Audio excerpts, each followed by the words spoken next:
be held as a hybrid meeting. The meeting is being recorded and will be available via the Council's website to be viewed as soon as is practicable following the meeting. Everyone participating in the meeting will be accessing this meeting either from the Council chamber or from remote locations.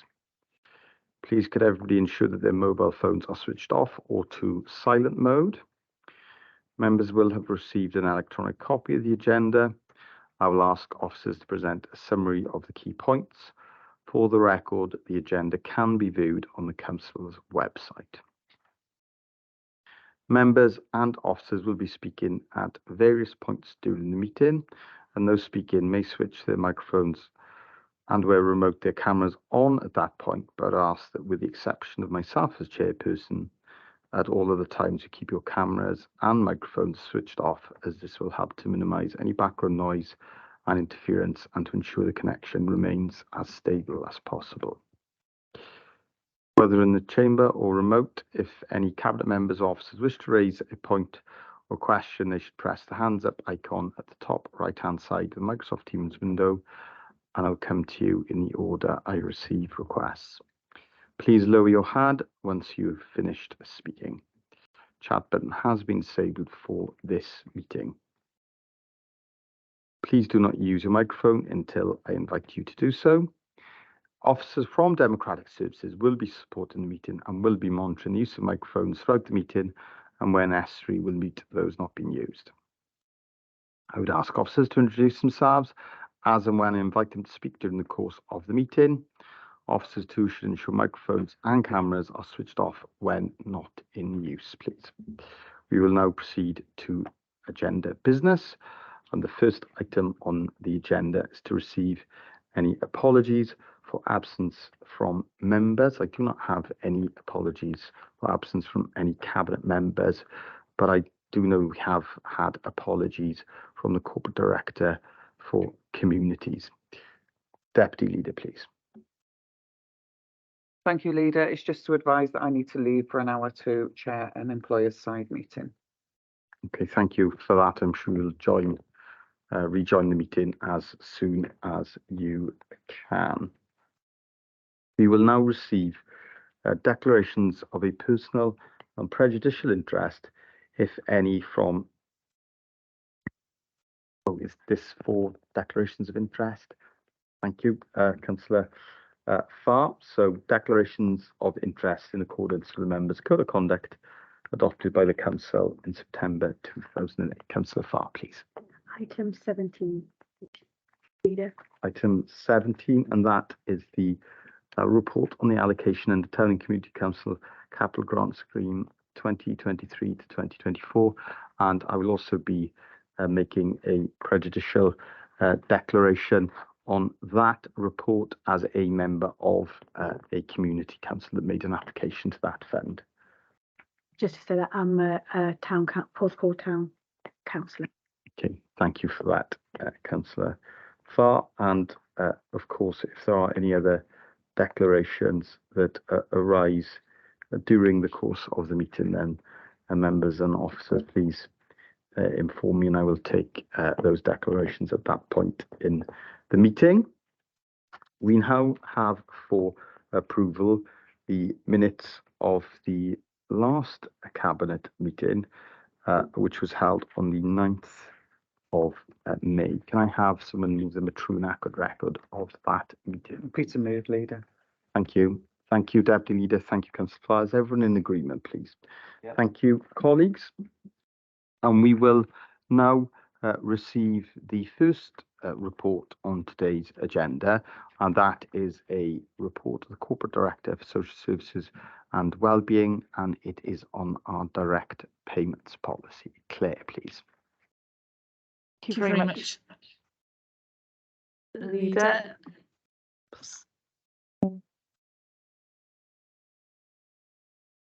Echoing a little bit. That's better, isn't it?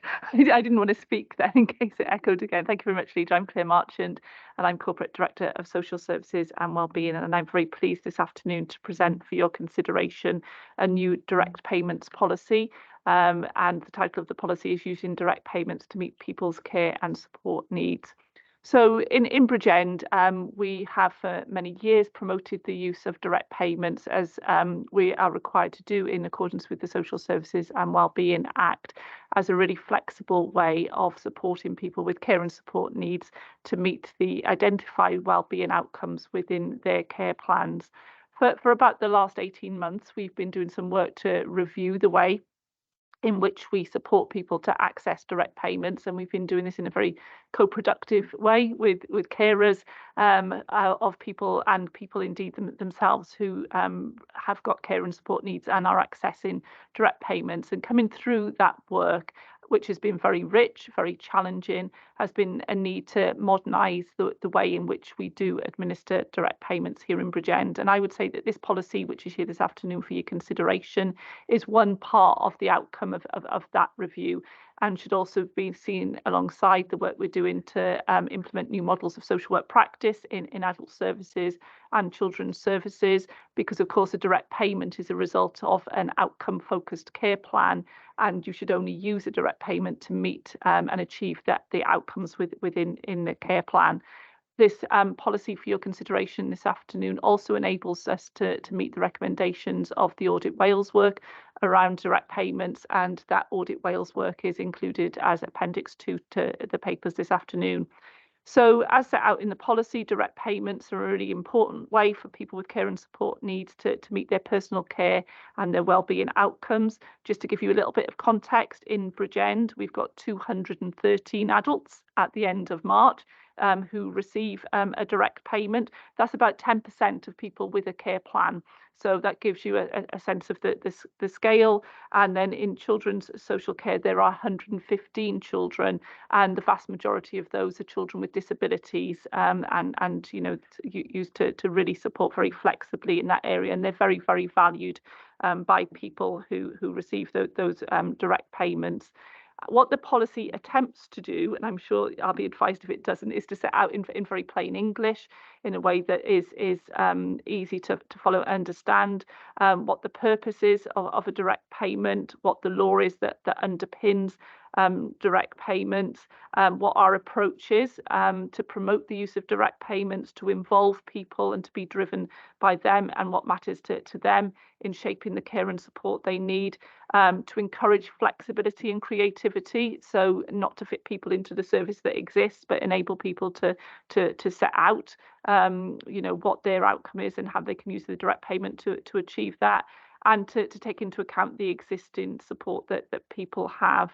It sets out, I think, in the report that we're very ambitious about the use of direct payments. So whilst, you know, it's about 10% of adults at the moment, we would like to see that grow, because we know that where they are working well, direct payments give far more flexibility, more control. They bring in an additional workforce, because they're often somebody who's connected to the person will be prepared to take on that role, supporting them via a direct payment, but they might not be prepared to work in the wider care workforce.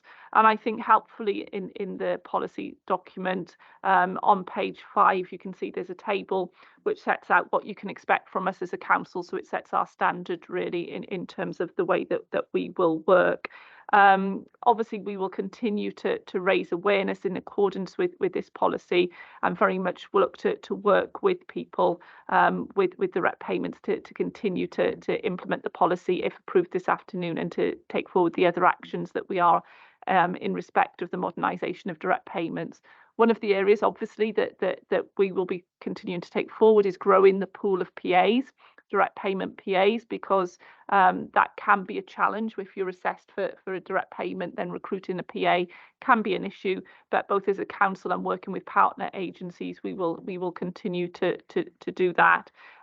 What I'd say, and isn't on this policy, is that this policy will be reviewed at a relatively high level annually, to make sure that there's no new legislation or guidance from Welsh Government, for example, which means that we need to update the policy, and there'll be a more thorough review 3 years after the approval of the policy, in accordance with good governance around any policy that we would approve of the council. And obviously this policy needs to be considered alongside all other suites of policies that we have as a council, including the other one on the agenda straight after around tax fraud.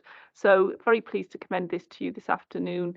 Leader, and happy to take any questions. Thank you. Thank you for that, Claire. Deputy Leader, please. Thank you very much, Leader. I don't have any questions for Claire. I am really delighted with this policy. I was included in those meetings in March when I was challenged by lots of residents who received direct payments, or those indeed who were carers of those receiving direct payments. And one of the things that they were very clear was they were very happy to be involved in this, but they wanted our officers to pay attention to our policy, which is quite right and proper. That's what I would say. But I think it means more to them because they've been involved in development of the policy. It was only in draft form. We've made some helpful changes following the feedback, so I'm quite happy to submit this before you. Thanks, Leader. Thank you for that, Deputy Leader, and it is so important that we co-produce the policy with those individuals we are striving to support. It is, of course, a requirement under the Act that we do so. Councillor Fire, you wanted to come in, please. Thank you. Happy to second the policy, but a couple of questions from me. I couldn't find anywhere in there, Claire, about those individuals who lack capacity. How will we support them to apply for direct payment and to manage the direct payment for those? I couldn't find anything in here about that. Thank you. Thank you for that, Thanks for the Councillor Farr. question, Councillor Farr. Yeah, if somebody lacks capacity to manage their own direct payment, we manage that direct payment through something called a managed account. There will be a court-appointed deputy who may well be a member of the family, or somebody who has lasting power of attorney appointed by the court, who may be an officer of the local authority, who will manage that account on behalf of the individual.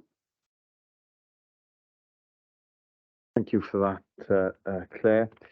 I'm pleased in your introduction to the report that you have referenced the commitment to review the policy. I think that is important because legislation changes, regulation changes, and we want to reflect that in the policy, make sure it's always kept up to date.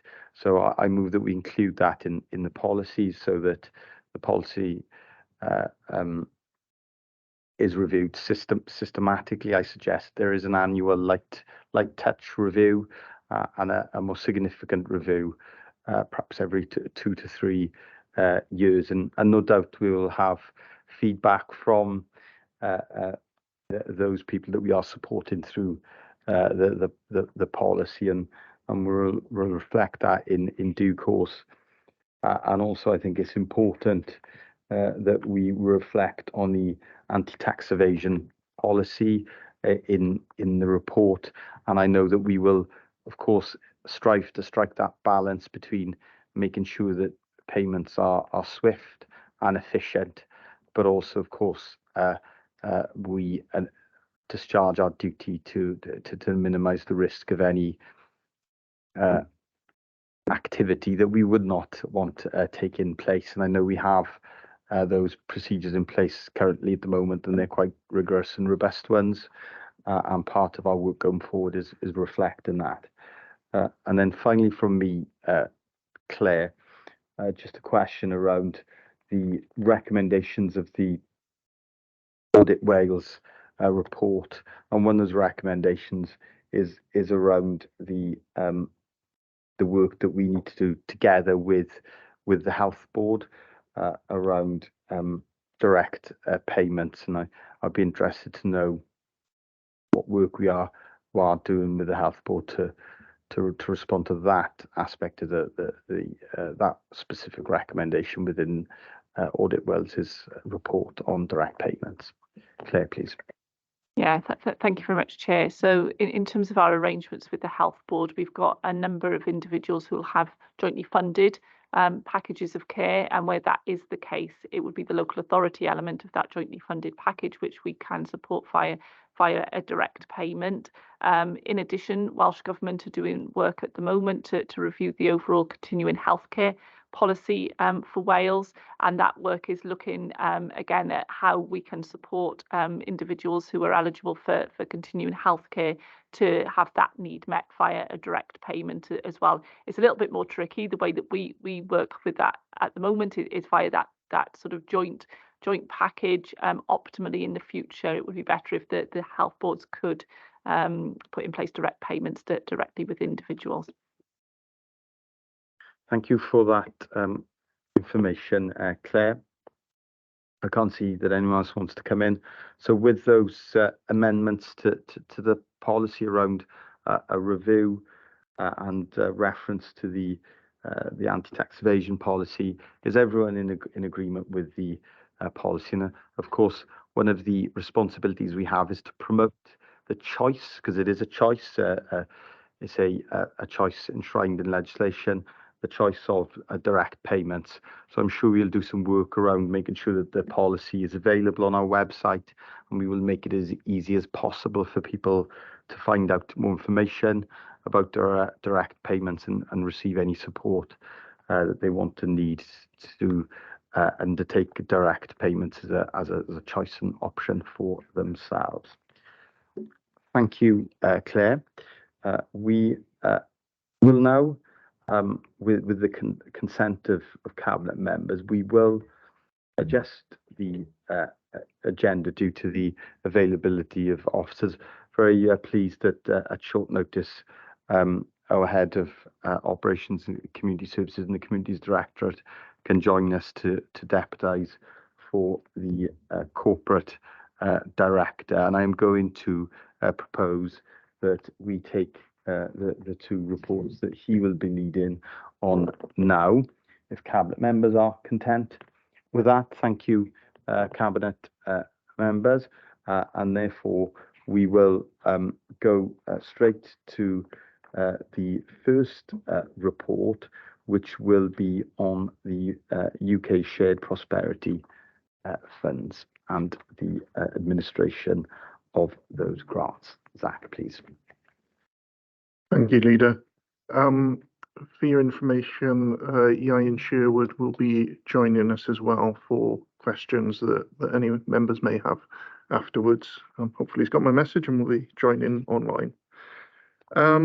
So yes, what was agenda item 16 being presented now is with regard to the Shared Prosperity grant funds that we are seeking approval for.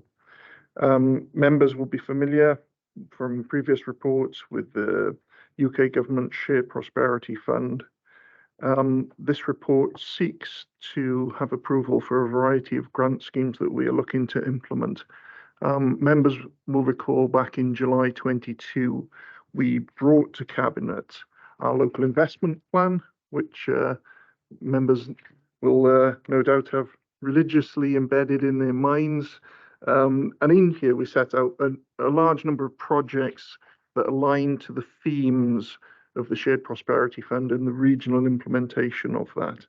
And some of those projects were set out as projects that would be delivered through procurement.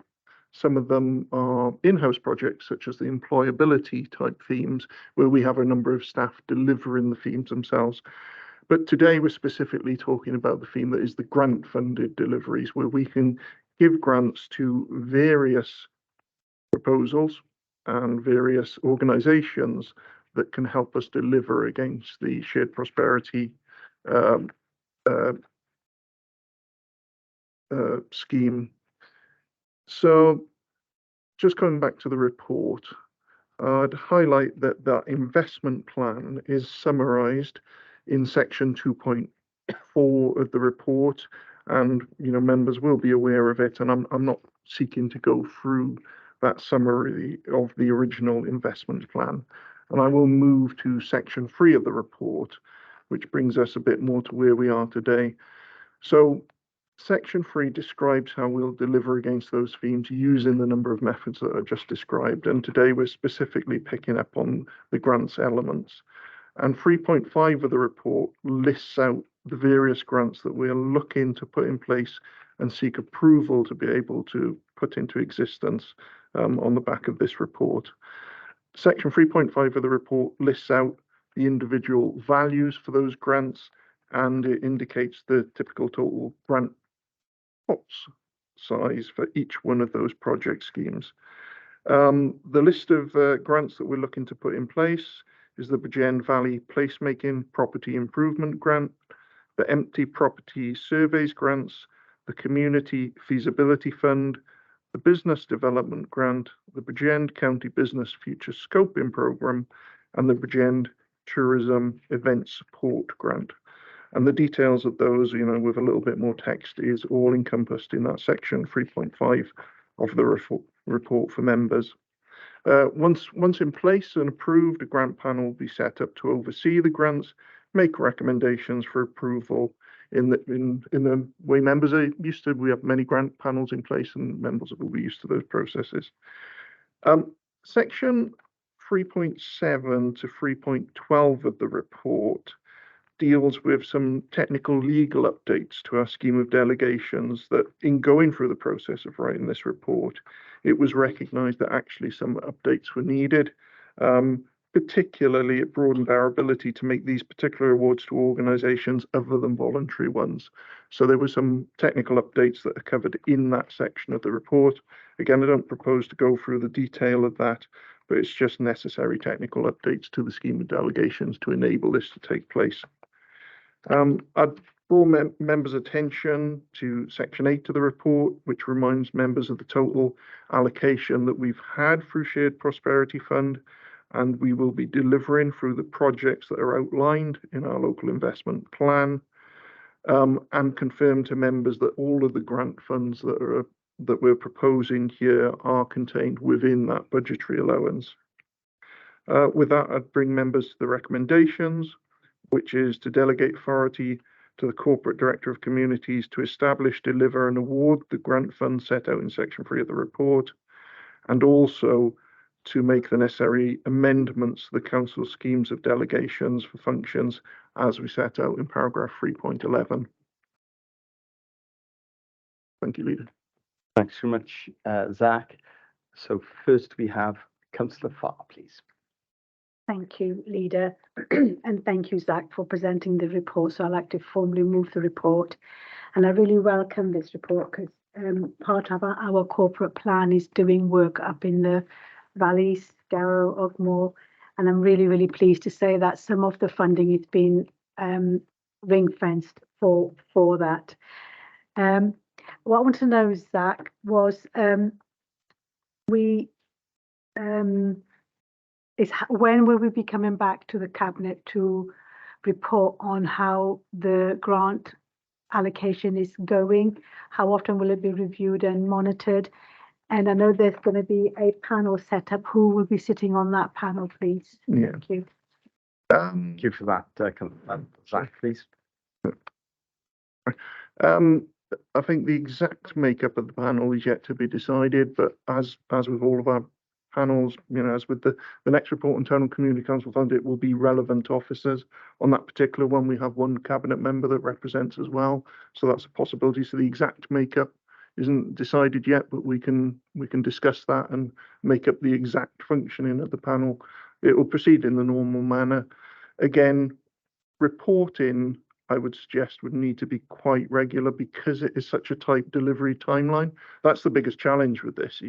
We've effectively had quite a lot of money over a short space of time. We haven't covered that in this report today, but we had a scrutiny general update on Shared Prosperity Fund yesterday, and one of the challenges was we had a very late notice of the funding for last year that came through so late it was impossible to deliver against that bit of money. So one of the challenges is keeping a pace with this now, and so I would say the review periods for the panel will need to be quite regular because we've got such a short window to deliver. Thank you for that, Zach, and absolutely right, Councillor Farr. We'll need to have regular reports on that, and I'm pleased that officers are considering how best to report that to Cabinet. And it has been very disappointing, to say the least, that it's been so slow the time it's taken for UK government to announce the funding and expect us to be able to spend that funding virtually the next day. It doesn't work like that. Yeah, and we the have to make- gap between the announcement and then actually putting an agreement in place is, I think, the really frustrating thing is you kind of know it's coming, but can't really do anything about it for such a long period of time. So, yeah. Thank you for that, Zach. Next, we've got Councillor Good, please. Thanks, Leader. And I'm more than happy to second this report. As Councillor Farr has already touched on, I think it's really great that we have two funds which are specifically looking at bringing both homes and commercial properties back into use in our Valleys communities, because I think that is really, really important in terms of fundamentally regenerating our valleys and also making sure that there is adequate levels of housing available across our borough, which we all know is a massive pressure for us right now. I also want to note the fund that's available for SMEs within and across our borough. And I think that is another really key element that we need, particularly in terms of making sure that the Bridgend Town Centre is as vibrant as it can be and is attracting those artisanal shops and stores that we know, if we look across success stories of town regeneration within South Wales, is the sort of thing that a lot of people do look for now, as a sort of unique town centres rather than the chains that perhaps we had in the past. But as part of that, I just wondered how we are going to help support those individuals who do apply for this grant, and perhaps look at how we can help them market and make sure that people are aware that they exist, rather than just sort of giving them the money and wishing them on their way. But is there anything more we can do as a local authority to help support that? Thank you for that, Councillor Good. I know we have a very strong track record of supporting new and very small businesses in starting up and indeed growing, but I'm sure you can explain more about the detail of that support, Zach. Yeah, I will, if you don't mind, bring Yayan in on the back of this as well. I would highlight that a couple of the fund schemes here are also feasibility and development ones, and part of that is because we recognise that there were certain organisations that would like to take things forward, but they can't get themselves ready. They can't get themselves to that place where they're developed enough to bring schemes forward. So part of it is the future thinking for future years to enable organisations to get there as well, and that is the very purpose of a few of the funds within this. But I'd call out to Yayan if he wants to add anything on this one, because he came on for thank you purpose. for that, Zach, and a very warm welcome to the group manager for natural economy sustainability. Yayan, please. Yeah, thank you, Leader. Thank you, Councillor Good, for the question. I think most of what I would say has already been touched on. I'd just expand a little, perhaps. We do, through our support to the Bridgend Business Forum, offer a wide range of training workshops and what we call sort of speed networking opportunities already. And any businesses that we work with, especially those that we work with through grants, we'd encourage to access those opportunities.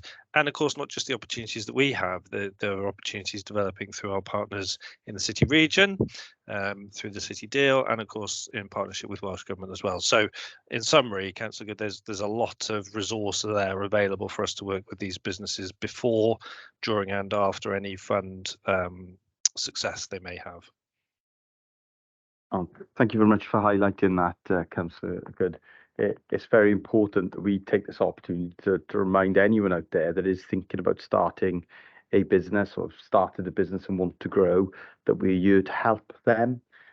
We have helped hundreds of businesses in recent years, and we plan to continue to do that in the future. And this is an important way in which we can do that. And we can also signpost businesses to other organisations as well to access other pots of funding. Councillor Spanswick is next, please. Thank you, Leader. It's always great to welcome over £20 million of investment, which is great. Some great parts of this. The one part I'm trying to focus on is the Community Feasibility Fund, and to better understand how how we're going to publicise it, two, the nitty-gritty how it works. Because when I read the words and how the purpose of the fund, it's great. It's going to set up to test feasibility of longer-term community-led ideas and provide communities and about an opportunity to gather evidence to support focus on health, climate, which is great. And there's a couple of parts to this, focus on climate and net zero. I'm still trying to understand who the community, how or who the communities will be. There's got to be constituted groups. Could it be just an individual with an idea? So it's understanding the practicality, and that maybe is more not for today, to make sure we publicise how that's going to work, because I can't quite understand how that will work. And I assume it's not ideas that come from this authority, it's got to be ideas from the community. So who are and how are those ideas going to be gathered, I suppose, or start off? Thank you for that, Councillor Spanzik. Zach, please. Yeah, again, in a moment, I'll hand over to Ian, who I'm sure will be able to expand, very eloquently on these points. But certainly that fund was purposefully kept quite broad. So, it doesn't really home in on particular groups or organisations. It really is broad and open to all in terms of the organisations that could apply. It was created, I think, when Ian will expand, in response to the fact that we recognised we dealt with other organisations that kind of couldn't get themselves to that place. It's kind of what we touched on in the first point, where they'd like to do something but can't develop an idea, and could do with some financial support, some business support to bring ideas forward to fruition, to get them to the point of that traditional phrase of shovel-ready schemes, but not so much for us in-house as the authority, but for organisations out there in the community, so they can develop their ideas as well. So that's the fundamental sort of ethos behind that particular grant scheme. But again, I'll ask Ian to come in. That's all right, Leader. Okay, thanks for that, Zach. Ian, please. Yeah, thank you, Leader. Again, and thank you for the question, Councillor Spanzer. Zach's right. It is deliberately broad, and that was really the request made of us in designing it when talking to community groups and community organisations about sorts of projects they may look to develop in the future. They want to be able to ultimately access funding to undertake more of the process side of this, as opposed to the project delivery side of it. So the sorts of things we'd be looking at would be business planning, business strategizing, application development, and so on and so forth. Really trying to provide that expert support to community organisations to see if some of these ideas have got legs, whether they'll actually meet the criteria of existing and new Welsh and UK funds, and help them put together a package that really sells the idea very, very well, to potentially then attract that inward investment themselves, rather than, as Zach said, it coming through the council. We did, in designing this as well, draw reasonably heavily on our experience of the Levelling Up Fund, for two reasons. One, how can I put it, the rather quick turnaround time that was expected for proposals to come forwards, and the second one was the level of detail and information that was actually required by UK government to develop those funding applications. So this was shaped largely around that, but also recognising Heritage Lottery Fund and other big funds that are out there to help those communities develop their evidence base, condense and clarify their narrative and what it is that they're asking for. We are aware of a number of community groups. I'm loath to use the term pipeline, but we do know of a number of community organisations who are ready. The other point I'll make finally, sorry, Leader, is we've been doing this for a number of years under the auspices of Leader through the Rural Development Programme. So we have a bit of a track record here in terms of working with community organisations to do this sort of work. So the process that communities will see on the ground will largely lean on that process that we've kind of tried and tested for a number of years now. Thank you for that, Ian, and it's heartening to know that there's a pipeline of projects there, and I'm sure ready and waiting to apply for the funding. Councillor Spanzik, you wanted to come back in on this point, please. Thanks. Just a question, a part I forgot to ask, and does this apply, or could this apply to town and community councils as well, if they had an idea? Thank you for that question, Councillor Spanzik. Zach, please. I can't see any reason why not. Thank you for that. Thank you for highlighting that. I think that's useful to know. Deputy Leader, please. Thank you very much, Leader. So I suppose I'd want to pick up on a point that you mentioned and reference, Zach, and that is there's quite a long time between a letter from UK government awarding us some grant funding, but then there's a long time in between before we actually receive it. Is there at any point in the council's history have we ever not received the grant funding after we've had a letter? And if not, I suppose my subsequent question would be, why are we so risk averse if that is the case? Thank you for that, Deputy Leader Zach, please. I don't know if the Deputy Leader was watching the scrutiny meeting yesterday, but that was turned into the theme of the scrutiny meeting yesterday. So we did a general update on the Shared Prosperity Fund to Scrutiny 3 yesterday, and I'd say the large majority of the questions actually ended up being about our risk appetite as an authority. Some, certainly with the money that came through last year, some of the larger authorities spent their money at risk. And then when the money was confirmed, I can't remember the exact date of it, but it was virtually right at the end of the year. Nowhere near enough time to actually then spend money. You know, from our perspective, they'd spent at risk and we're okay. Obviously, if the money hadn't come through, they wouldn't have been okay. And that, you know, we're talking sums of money in the millions. In terms of have we not had money that's been announced ever? I couldn't answer that question. You know, I couldn't say for you know every single scheme ever, whether or not money's ever not come through. I wouldn't know the answer to that. We'd have to check the history records, so to speak. But I think the very valid point is the point about risk appetite. You know, once an announcement has been made, once a commitment has been made, should we then just get on with spending at risk with a level of assuredness? And we've got Karis next to me here, who's not kicking me under the table yet, but I'd probably be inclined to say, for you know, from a personal perspective, that spending at risk is probably relatively low.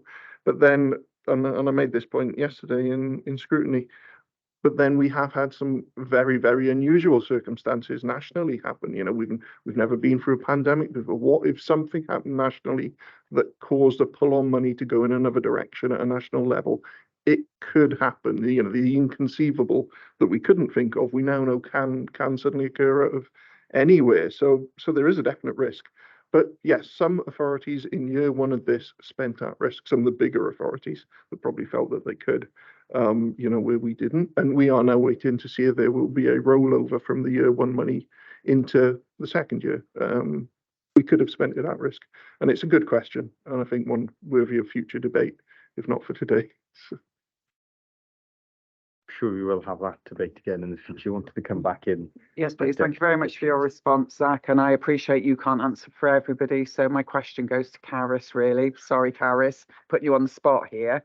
How many times have we not received any grant funding that we have been awarded? And I'm appreciating that you are a new Section 151 officer. However, you've got a lot of experience in local government and it would be something that you would know.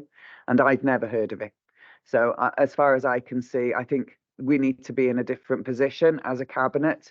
If we've been told that we are awarded grant funding, then we have never been in the, you know, I'm going to make that assumption. We have never been in the position where we have not received that money. So we should be getting on and moving business along. I think it's one of the criticisms of Bridgend is that we are so risk averse that we cause ourselves potentially problems in the future. So thank you very much, Leader. Thank you for that, Deputy Leader. Karis, please. Yeah, thank you for your question. I mean, you're right, I'm quite new to Bridgend, but I've got experience elsewhere. Off the top of my head, I'm not aware of us receiving letters committing the money to us and then them not finalising that. But it is that appetite for risk, isn't it, really? And under our current financial procedure rules, you cannot spend until we've had that grant confirmed and in writing. So we would have to look at our procedures. I think we'd have to balance up the risk. And for me, it would be different for every scheme that you're talking about. So I wouldn't be comfortable with having a carte blanche, yes, go ahead and spend. But, you know, I think we would have to look at it and review it on a scheme by scheme or an issue by issue basis. Because the one thing we do know, and Zach has touched on it, is that the grants that we're getting from Welsh Government are starting to fall out as well. So whereas a few years ago we were always guaranteed that income flow, that's not the case anymore. So there's a couple of things that we would need to balance up. But certainly in our current financial procedure rules, we couldn't do that. But we can always look at things and we can always review them. Thank you for that, Carys. Were there any other recommendations, if firm recommendations were made by the Overall Scrutiny Committee meeting yesterday? Councillor Farr was there as the cabinet member as well. That was the main theme. I'd say, Councillor Farr. There are obviously lots of questions, varied in nature, but the overriding theme that I recall from the meeting was actually that one about our risk appetite to spend once announcements have been made about funding, ahead of agreements being in place. That was the fundamental one. I can't recall anything else as specific as that, Councillor Farr. I don't know if you could.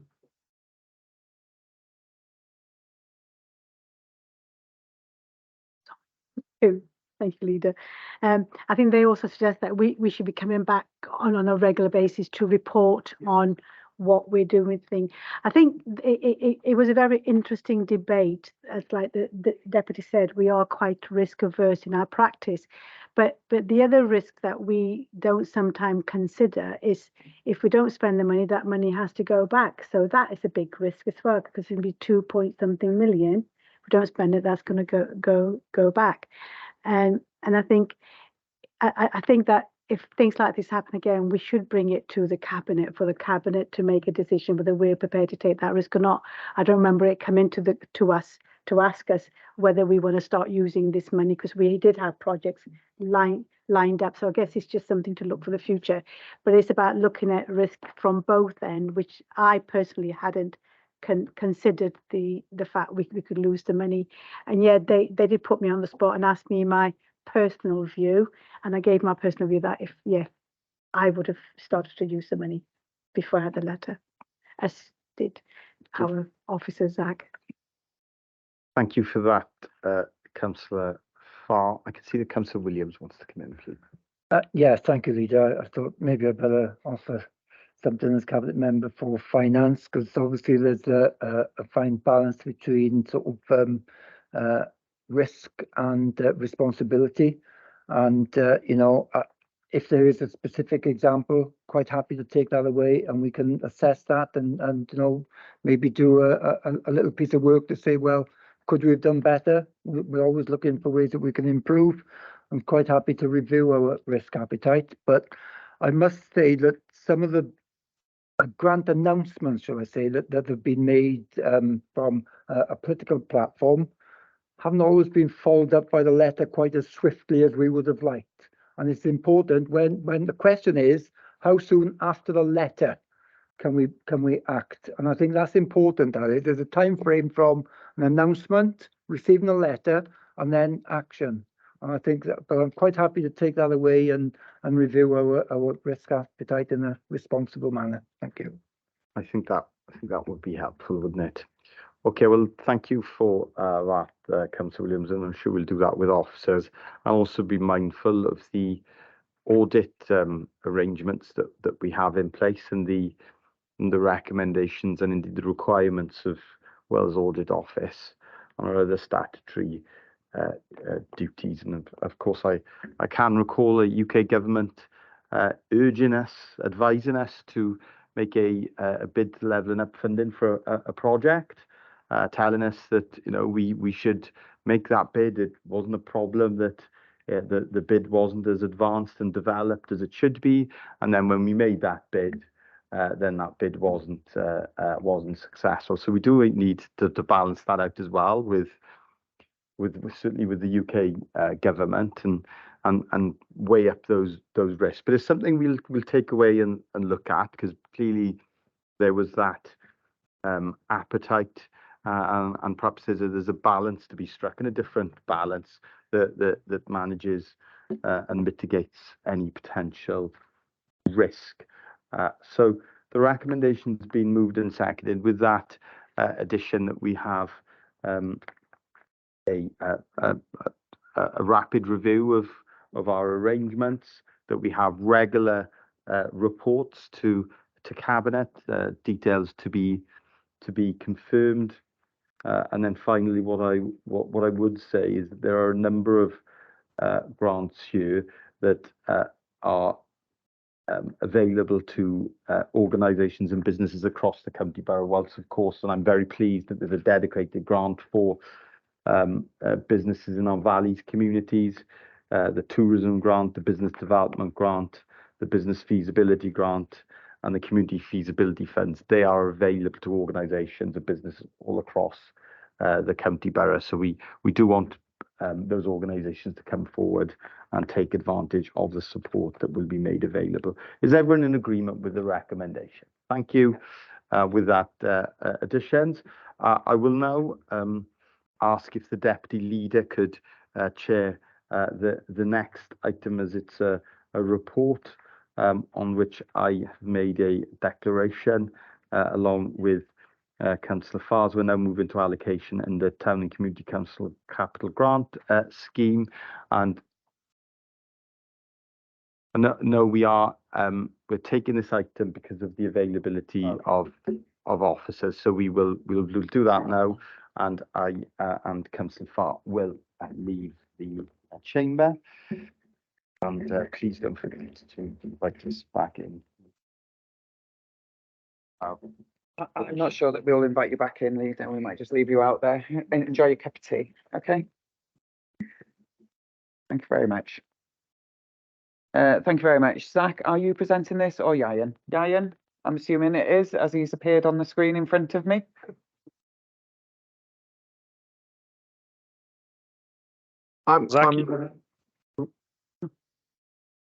I really don't mind who presents it, mind. Yeah, shall I present Yayan and you're there for questions? There we are. Okay, it'll be a fairly quick introduction. So Cabinet members will be familiar with the Town and Community Council Grant Scheme Award reports. We come in every year after the applications process.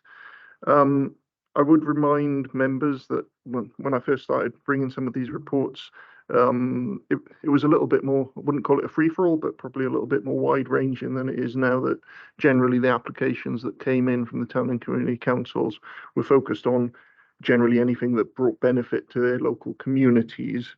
Aligned a number of years back to the CAT project, there was the introduction to a focus on the grant awards being aligned to the CAT, or community, I should say, community asset transfer process. And more recently aligned to the Net Zero Carbon Action Plan, also a focus on grants that are aligned to the positive carbon reduction outcomes that we wish to see through the borough as an authority. Anyway, getting into the detail, we have got £50,000 a year that comes in and can be allocated under the Town and Community Council Capital Grant Scheme. Some years this has been used in full, some years underutilised, and there is an underutilisation, which meant that if we roll forward previous underutilisations and put that together with this year's allocation, we have available for the current financial year 116,000, just over 116,000 that was available for projects. The typical letters went out to town and community councils and asked them to make applications aligned with the project brief that they've been given, and we had a number of applications in, and those are all outlined on table 1 of the report in totality, and that covers all of the schemes. You'll notice in that table there is a table that highlights whether the application aligned with CAT and whether it aligned with the net zero agenda as well, which helped categorize the schemes and which ones that have been proposed to go forward as a result. And those ones that have been proposed to go forward are outlined in table 2 of the report on page 286 of the pack, and they are namely Christchurch's lower upgrade of the Christchurch Play Park, including new play equipment, bench and bike stands, the Porth Call, additional DDA compliant play exercise equipment in Griffin Park. Very interesting, because not something I'd heard of before, but in Pyle, the creation of a edible forest garden to the rear of the Pyle swimming pool, which was very interesting and aligned to our decarbonisation and ecological development agenda. And finally, the new play park at the rear of T. Talgwyn Avenue, Kenfig Hill. So those are the proposals that are being put to members to take forward, aligned with both of the currently set priorities for the Town and Community Council Grant Fund. I'd take members to the section 8 of the report that highlights that the schemes that have been proposed for approval today total £62,814. So clearly we're not using up all of the available funds this year, which means again there will be a roll forward this time of 53,000, which would be added to next year's, presumably get next year's £50,000 that would be available for the town and community councils again. I'd also highlight, because we've got a number of schemes that have applications that have come forward, but they don't closely align to our current criteria. Section 3.6 of the report, where what we're suggesting is we get our CAT officer to engage with those town and community councils and give them feedback and help shape their future proposals so that they can be hopefully more closely aligned to the outcomes that we would like to see and be able to get approval in future.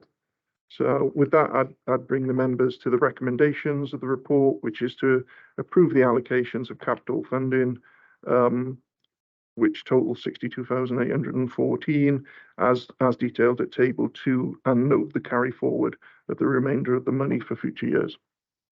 Thank you very much, Zach. Councillor Spanswick. Thank you, Zach, for that. And I'd like to first move the report. I will come on to an additional recommendation I think I'd like to put forward as well. And it builds on paragraph 3.6, where you say, but for the community asset transfer officer to engage with those who have been successful. Because while we had initially perhaps too wide a criteria, free for all almost, and then we've narrowed it down, rightly so, to the community asset transfer or net zero aspirations. But then we're missing some in there, and there's one in particular point out there to do with footpaths. So there's a danger they could come bouncing back for us to then have to resolve and spend more money. So sometimes we're cutting our nose to spite our face by not looking at perhaps slightly widening the criteria. And looking how best we can work with those projects. And I think it is a time to review perhaps the mechanism for a green grant, perhaps with the scoring systems. It's not just a straight black and white.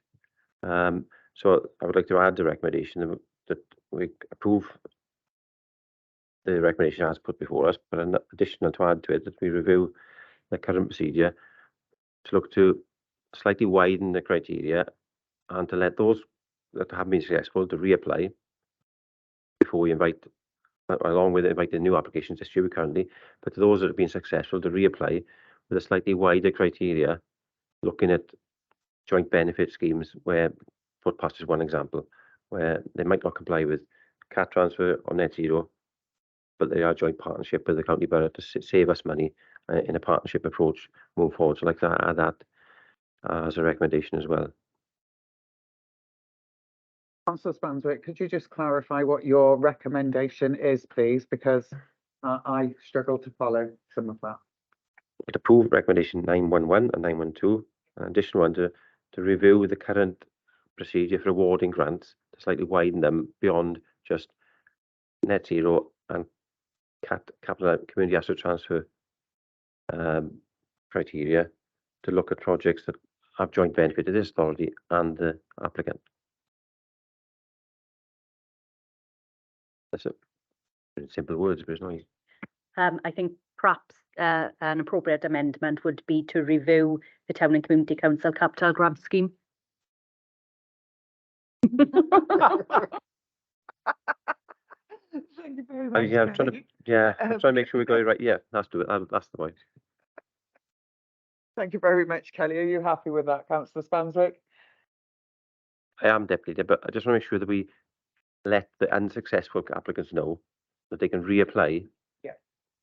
As part of the new That's fine. revised scheme. Lovely. Thank you very much. Councillor Williams. Yes, well, along a similar line to Councillor Spanswick, it is to review the eligibility of the scheme, isn't it? So I'm happy to support and second that amendment, because it does make sense that, you know, if we can partner with town and community councils to to reduce the impact financial burden upon the authority, then it makes sense for us to do so. And if it all aligns with our corporate plan objectives, then it certainly makes sense to do so. So happy to support the amendment. Thank you, Happy to Deputy support the Leader. substantive report as well, please, Councillor Williams. Yes. Thank you very much.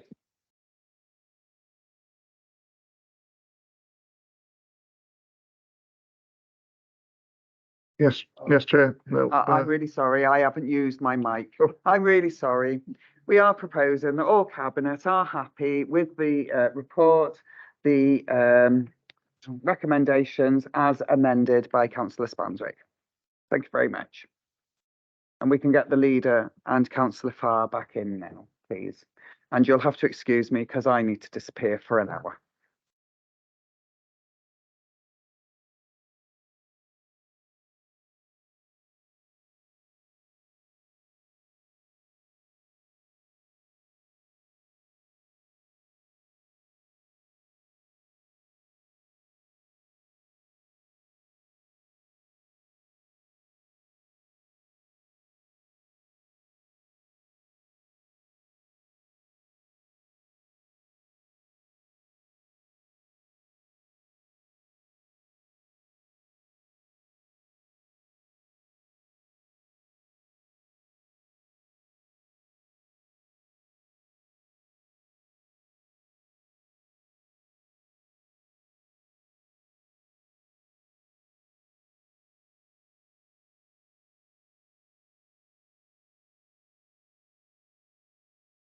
Thank you, colleagues. I can see that Councillor Williams has his hand raised.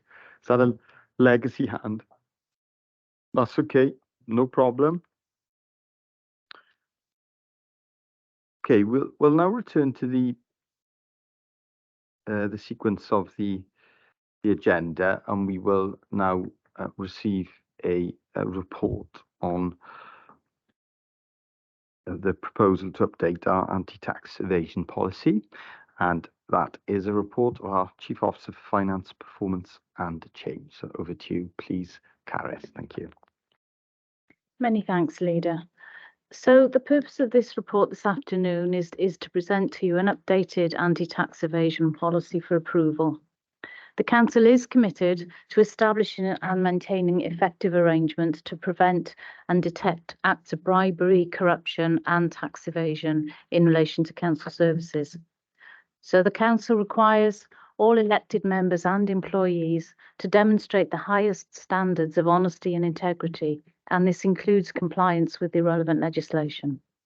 The government believes that relevant bodies should be criminally liable where they fail to prevent those who act for or on their behalf from criminally facilitating tax evasion. So the anti-tax evasion policy attached to this report specifically addresses the prevention of tax evasion and provides a coherent and consistent approach for all employees and any person who performs services for or on behalf of Bridgend County Borough Council. So the policy outlines the responsibilities of staff with regards to this matter, the commitment required at senior level within the council to implement the measures required to limit our exposure to this risk, how any concerns should be reported, the training and information that's available to staff regarding this matter, and also how the policy will be reviewed. Organisations, including local authorities, could be liable to significant penalties if they fail to put in place adequate procedures to prevent tax evasion. Cabinet approved the anti-tax evasion policy on the 9th of February 2021. It's recently been reviewed and it makes a number of minor changes, which include setting out that the policy applies to members and officers, and also some minor presentational changes. I can confirm that we do review this policy on a biannual basis. I can also confirm that no instances of tax evasion have been reported to the council since Cabinet originally agreed this policy 2 years ago. Also, the revised policy was considered and agreed by the Governance and Audit Committee at their April meeting, and they recommended that it comes forward to Cabinet. So if I can, Leader, I would just take Cabinet to section 9 of the report, where the recommendation is that Cabinet is asked to note the amended anti-tax evasion policy, which is attached to Appendix A. Thank you. Thank you for that, Caris. Councillor Williams, please. Yeah, thank you, Leader. Happy to move this report. As Caris had pointed out, this is relatively new legislation introduced 2017, and we have our own policy here as required by legislation. This policy is inward looking in as much as it covers members and officers and employees and associates of the council inside, and it runs obviously alongside our anti-fraud and bribery and money laundering, which then looks more towards the customer focus of the authority. So happy to move the report, Leader, and it will be reviewed biannually. So no further to add. Thank you for that, Councillor Williams. Do I have a seconder for that? Councillor Farr, please.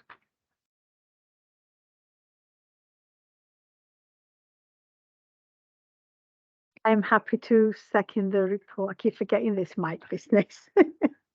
I do have a question, please. So, I mean, it's really, really good report. My question is, if we do find someone who is evading the tax, what action are we going to take as the council, please? Thank you for that, Councillor Farr. Caris, please. Well, just to reassure you again that we've not had any instances of this since the policy was last agreed by yourselves 2 years ago. But if we did have, if something was reported to us, then it has been agreed that that matter should be reported to our senior fraud investigator. But what we would do, I think, would be refer it to our internal audit service and ask them to have a look at it. And then depending on what that investigation found, we'd refer it to the relevant people. Now, that might be the police or it might be that's the one, HMRC. Sorry, I couldn't get it out in the right order. So we would, if anything came out of the audit investigation which gave us cause for concern, we would refer it immediately to the relevant organisation to deal with it. Thank you for that, Councillor Farr. As you've explained, Caris, it depends on the nature of the allegation, but we do have our own serious fraud investigator. Of course, the role is normally around investigative benefit fraud and other activities, but has that experience here. And also we have the internal audit, shared internal audit function as well. So that capacity. Thanks for that question, Councillor Farr. And I have to say, I was pleased to see that over 713 staff have completed the training since August 2020. And can you confirm that there will be some refresher training, and indeed as staff leave the organisation, retire, move on, and new staff are recruited, that new staff are offered this training as part of an ongoing programme, and indeed that training will be updated just as the risks change, and no doubt the legislation and guidance around this changes. As the one thing we know about criminals is that they will change their pattern of criminal activity to maximise their opportunity to commit crime. Caris, please. We do have training modules in relation to this available on the StaffNet for all staff to access, and we do promote it.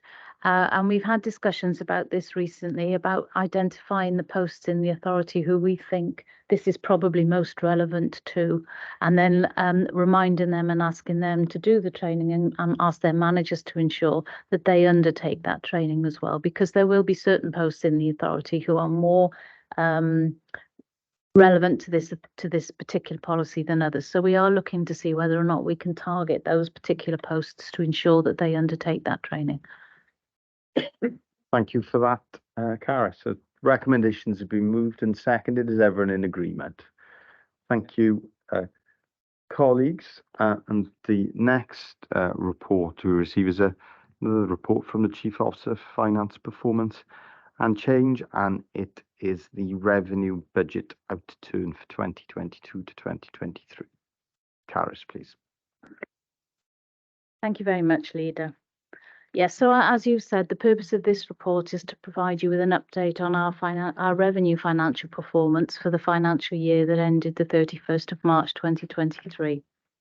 So back in February 2022, Council approved a net revenue budget for the coming financial year of £319.5 million.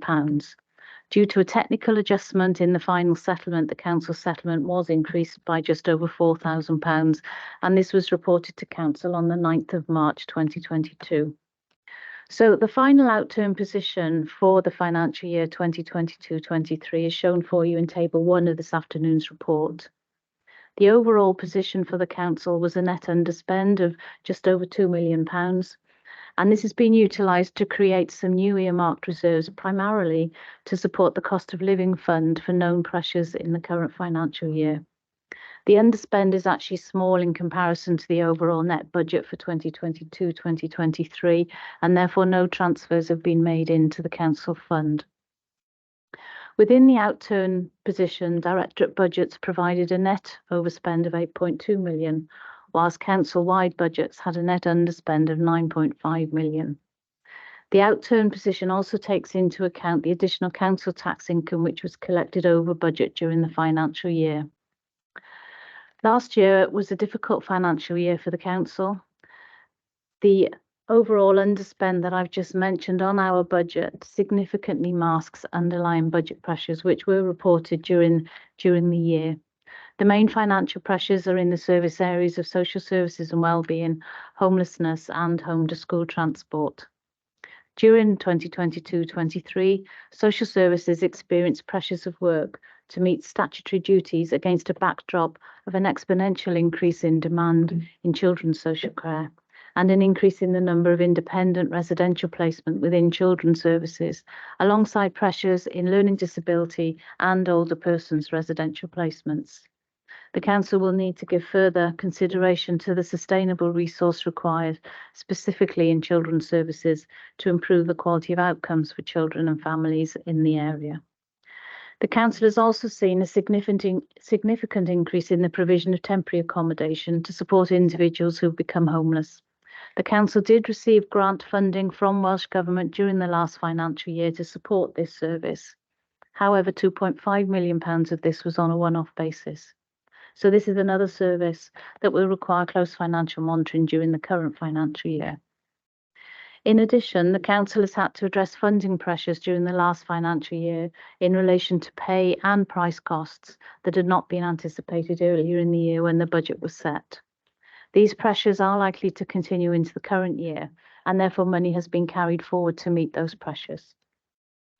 The Welsh Government Hardship Fund, which supported local authorities during the pandemic period, ended on the 31st of March 2022. However, local authorities did continue to administer 4 elements of that funding into the last financial year, and the details of this are shown at paragraph 3.1.12 in today's report, and the total claim for last year from that fund was £6.2 million. The report also details for you the progress made against the savings requirements for the period prior to 2022-23 and those identified for the last financial year, and these can be seen in section 3.2 of your report. There is a great deal of information in the report at section 3.3, and that details the position for each main service area for the Council. The financial position of many of these services has been reported throughout the last financial year. And whilst there are some specific service issues, there are savings reported in all revenue budgets in relation to staffing vacancies. And throughout the year, many services have been unable to fill vacancies at all levels, despite advertising posts on many occasions. Services will continue to try to recruit to these posts, so these savings are not recurrent into the new year. If I may, I would just comment on the council-wide budgets. As you can see from table 1 of the report, they're showing a significant underspend, particularly the other corporate budgets heading. Within these particular figures, just for you to be aware, there was an underspend against a redundancy budget. We were not in a position last year to be making staff redundant. In fact, as I've just said, we've been struggling to recruit rather than making staff redundant, so there was an underspend there. We put considerable money aside for pay and price for last year. Not all of that hit during the year, but it will be used this year to support this year's budget. We also had a COVID fund, which was established by Cabinet when we set last year's budget, because we didn't know the ongoing financial implications of the pandemic, and we knew the hardship grant was ending. In fact, we didn't use a great deal of that money during the last financial year.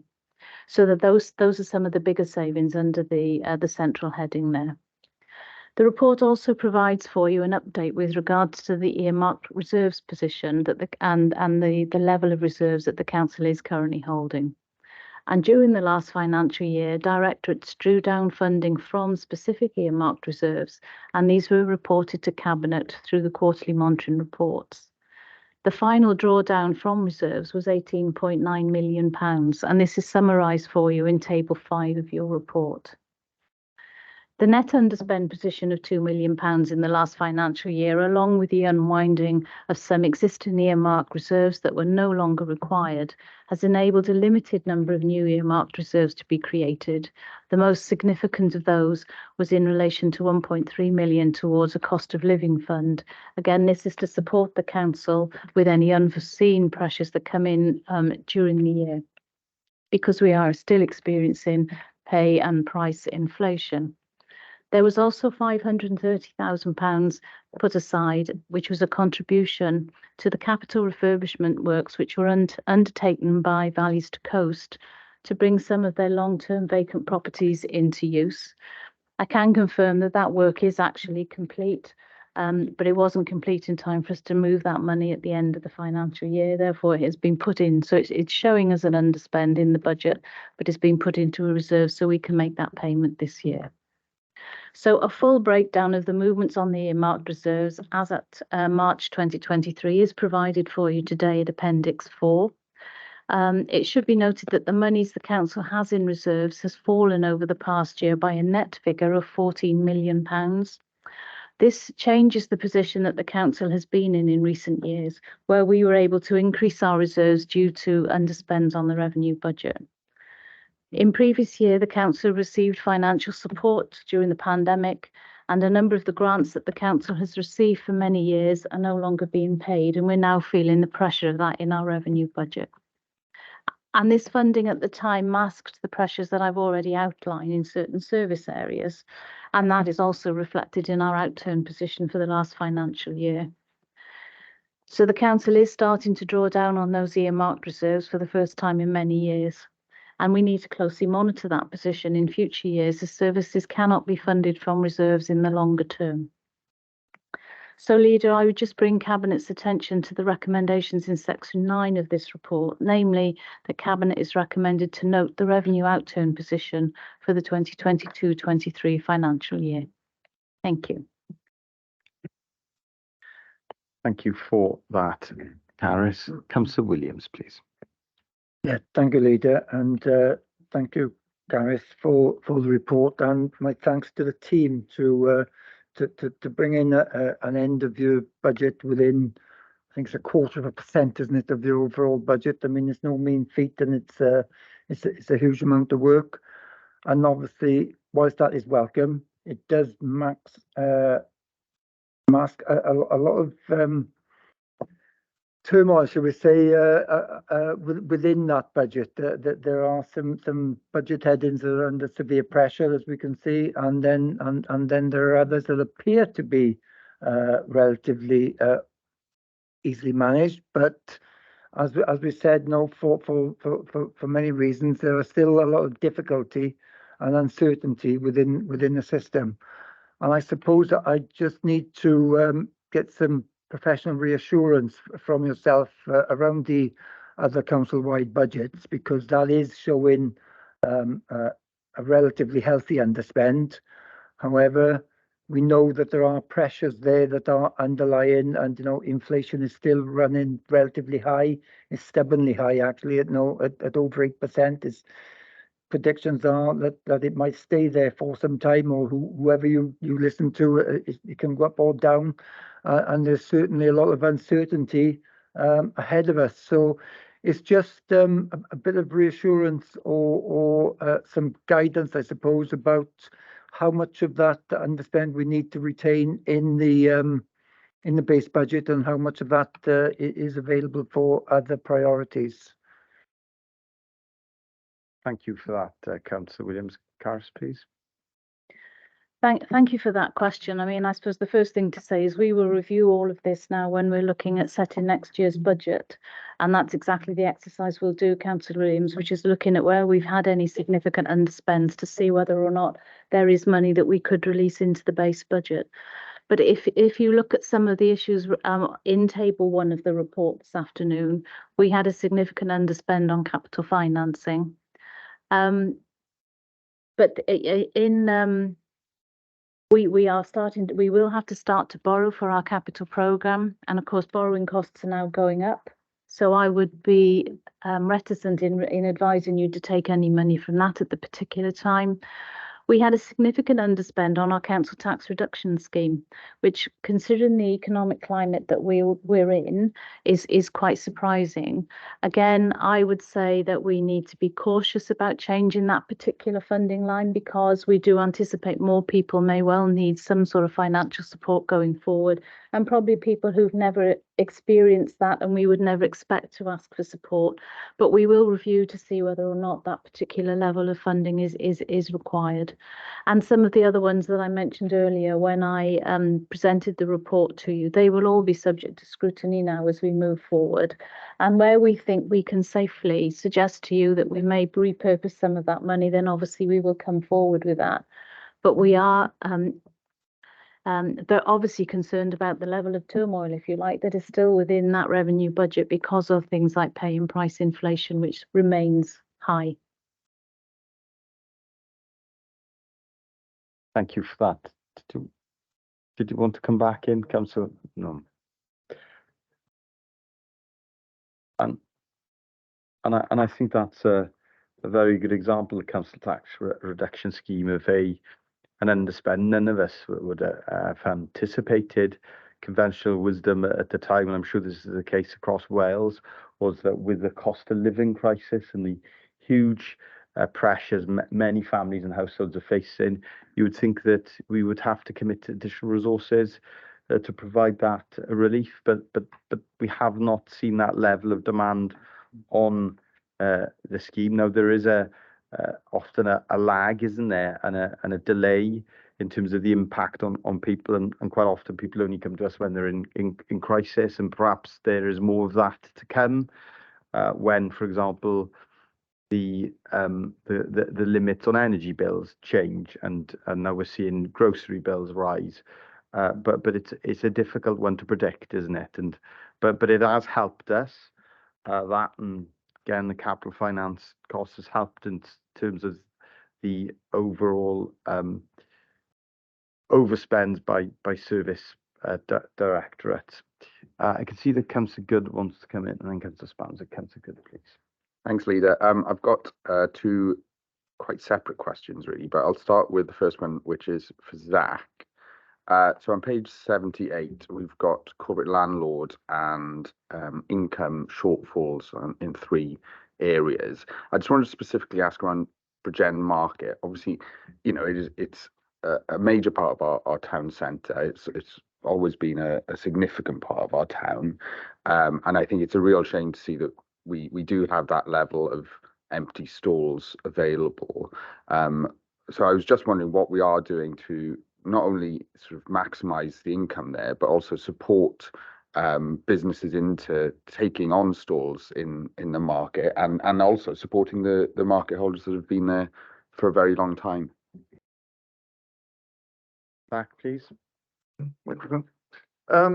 Yeah, there have been a number of measures that have been taken to improve the offer, specifically to drum up interest. The creation of the central area, that sort of amenity area in the middle of the market, the remodeling, where we sacrifice some potential store rental space, but in order to create a better environment and make the overall package more attractive.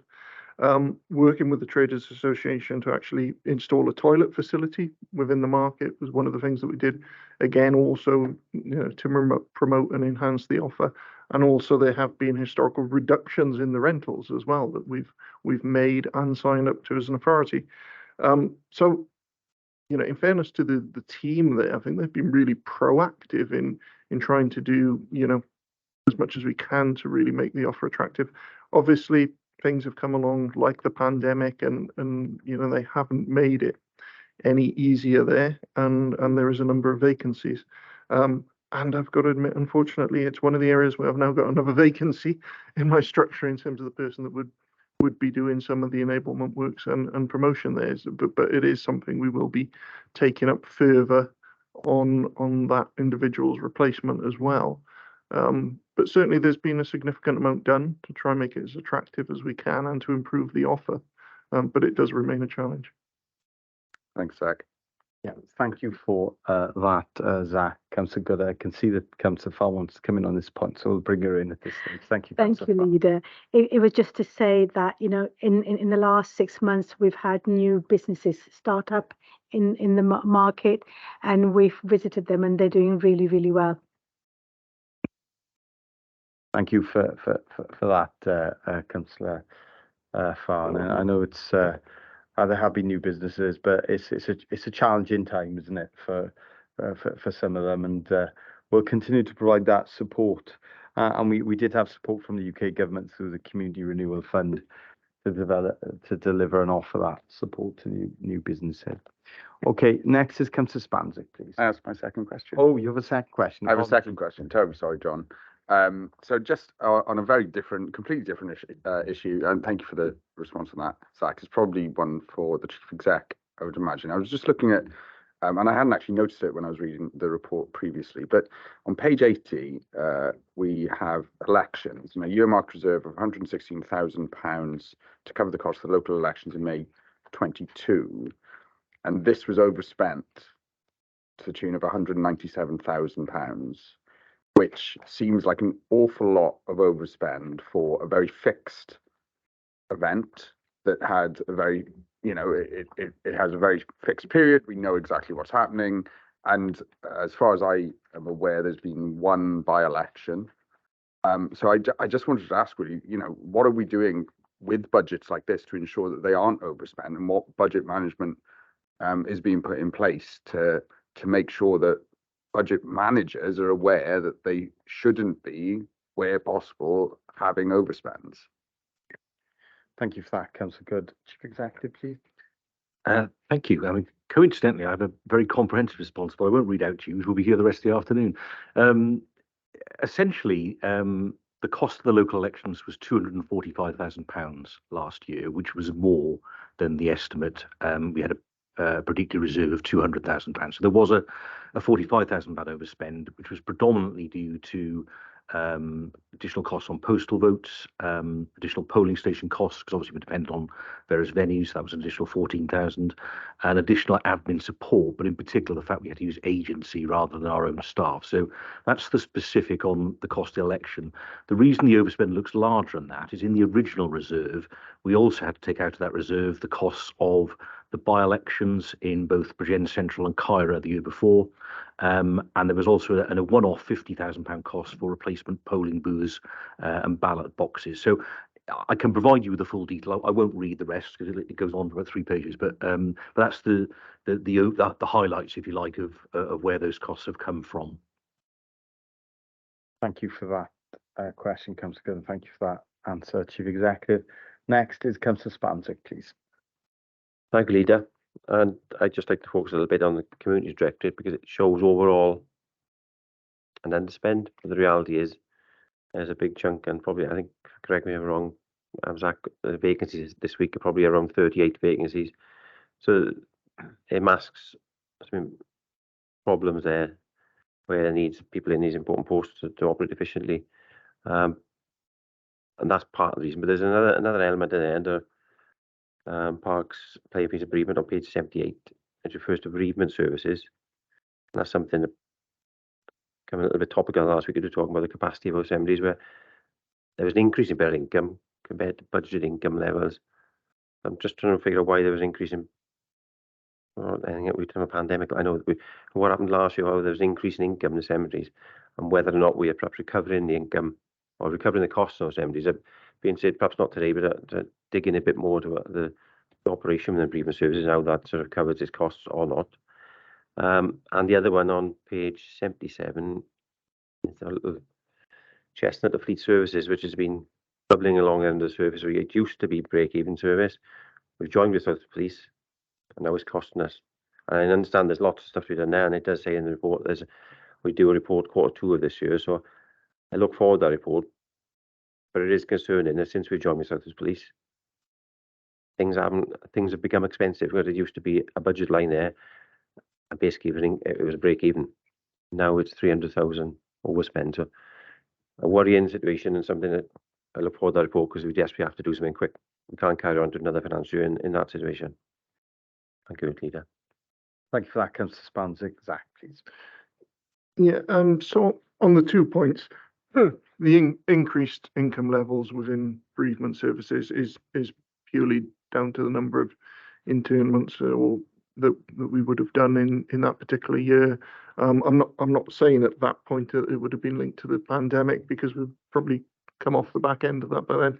But nevertheless, we had a higher than average number of internments, so hence the higher than typical income level. But there isn't any particular reason to expect that to continue. We expect to see normal levels resume.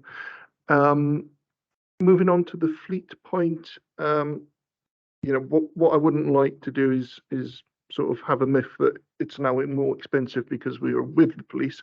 So certainly when we joined the police and we started the T. Thomas facility, there was a direct saving in overhead because we started to share managerial overhead. So that was an absolute saving that we made.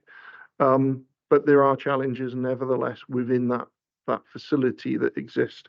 There is a report. Quite a bit of the challenge relates to productivity levels. The staff that are actually there and in place are very productive. I'm getting into too much detail probably for the cabinet meeting, but there's certainly challenges. It's a very hard physical job, and we've got an aging demographic that works within the facility, and sickness levels are high as a result. So it's a challenging situation there, and there are some reports and options that are being produced. I've seen a first draft, and we can put that to you separately offline away from here. Thank you, Zach. Thank you for that, Zach and Councillor Spanzik. One question for me, for the Corporate Director for Social Services and Wellbeing, is obviously the level of overspend, specifically in the area of services for people with learning disabilities, and that has certainly become much more pronounced in the last 12 months than it has recently. I think the discussions around children's services and services for older people are well rehearsed, but I think it would be helpful to have more detail, and I welcome the greater detail around the overspends and learning disabilities in the report. I wanted to check that the cap on domiciliary care fees for home care for people with learning disabilities, that is also in place for people with learning disabilities, because obviously that has an impact, and I can see that that's almost 1.8 million, and that is of course demand led. If there are individuals with complex learning disabilities and they require home care, then they require home care, and we have to provide it. And indeed, if that is a large package of care and is obviously greater than the cap, then we have to fund that difference, don't we? So it'd be helpful to understand that. And also the work we're doing around learning disabilities day opportunities and the cost of those day opportunities. Obviously, they do come at a significant cost. And again, I just ask about the consideration of the charges that we levy for that, and indeed the charges that are levied for older people residential care as well, please. Claire, thank you. Thank you very much, Leader. A few things to say, I think, in relation to these overspends. I think the first, just to, I suppose, reiterate what Carys has said around the loss of grant income. So I think in previous years, budget reports around social services and wellbeing have noted underlying pressures, but the impact of short-term grants.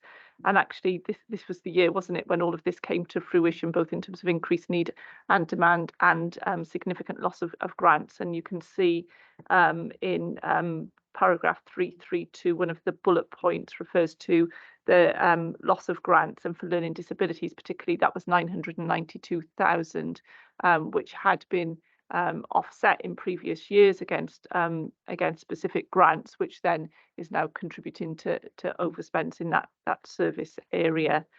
Notwithstanding that, I can confirm, in accordance with the question, that the cap in terms of what individuals contribute to their own domiciliary care applies across all adult client groups, so those with learning disabilities as well as with other care and support needs. And we have, as noted, seen a significant increase in the overspend around support at home, and a lot of this relates into supported living environments. And in those supported living environments, we are seeing an increase in the number of people who didn't actually return to day opportunities post-pandemic, and therefore are being supported in a different way, which reflects what they want to do within that supported living environment, which brings us on to the day opportunities themselves. What we now have in day opportunities is an integrated model where older people, as well as people with learning disabilities, attend those services. So well rehearsed, as we know, challenges in terms of accessing domiciliary care and support for carers. So we're seeing a far larger proportion of day opportunities, which shouldn't really probably be called learning disability day opportunities anymore, but day opportunities places being filled by people who are older, in addition to those with learning disabilities. In terms of charging, when you as a council agreed charges for services for this year as part of the budget council, all charges were increased by 10%. That included the charges we make for social care. But remembering, if you go to a day service, that community care cap applies to the total that you spend. So you might be getting some care at home, and then you wouldn't be paying more for the day service provision. If you just go to a day service, obviously that cap would be from the start, and you would contribute to your level, your means tested level around that. Just in terms of learning disabilities, Leader, we have commissioned and have got a draft of a significant review of learning disabilities, an opportunity assessment around how we're supporting people with learning disabilities post-pandemic. That will come forward to a future cabinet alongside a transformation plan, because what we're seeing from both a practice perspective and then a commissioning perspective is an increase in the number of hours, an increase in that number of care and support, which is translated into the commissioned services. And we recognise that there is a need to plan our way out of that level of support, to both support people's independence and to be more cost effective in the way that people with learning disabilities are supported. So that will be forthcoming in the autumn term into cabinet. Certainly welcome that report, and I can see as well that there's actually there's an overspend, I should say, an overspend on respite care as well, or short break care for people with learning disabilities, and I'm sure there's some specific reasons around that you've outlined in the report around some one-off restructuring and hopefully will not reoccur. So perhaps you could speak to that as well, please, Claire. Yeah, that's correct, Leader. That's what's underpinned that underspend is, overspend. I wish it was an underspend. That overspend is a different rationale. Our breakaway service has been modernised and, has received very positive regulatory report following that modernisation. The previous regulatory report was not so positive, so it was the right thing to do. But a number of staff exercised their right to redundancy, and that redundancy cost was met from the service budgets rather than from any corporate redundancy budgets. So that's why that overspend is there. Okay, thank you for that, Claire. And also see, obviously, there's significant well-rehearsed pressures around children, but I'm pleased to see that there's an update on the opening of the new hub at Bryn Menyn, and undoubtedly that will make a difference in terms of having that in-house, in-county provision. Yeah, Leader, very welcome investment from the council and Welsh Government from both a capital and a revenue perspective in terms of the development of that assessment hub. And you note that significant elements of our overspend are related to out of area high cost individual residential placements for children. Obviously, by developing that service in-house, by appropriately staffing it, and that was part of the revenue budget pressures funded for children's services for last year, was to get the staffing right within that provision. We won't then be spending that money twice on the same children, because we'll be supporting them in the in-house provision. And everything crossed in terms of registration, that should be online and starting for the first children to be supported there by the autumn of this year. Thank you. Thank you for that, Claire. Okay, the recommendation's been moved and seconded. Is everyone in agreement with the recommendation? And of course, this will be presented to full council tomorrow as well. Okay, thank you, colleagues. We will now receive the next report from the Chief Officer for Finance, Performance and Change, and that is the capital programme outturn for 2022 to 2023. Carys, please. Thank you very much, Leader. So, as you said, the main purpose of this report is to provide you with an update on the capital outturn position for the last financial year, and also to note the actual prudential and other indicators for the same year. So, on the 23rd of February last year, Council approved a capital budget of £69.9 million for 22-23 as part of the overall capital programme for the period up to 2031-32. This programme has been revised during the year and approved by Council, and the approved programme in March 2023 for last year was £58.4 million.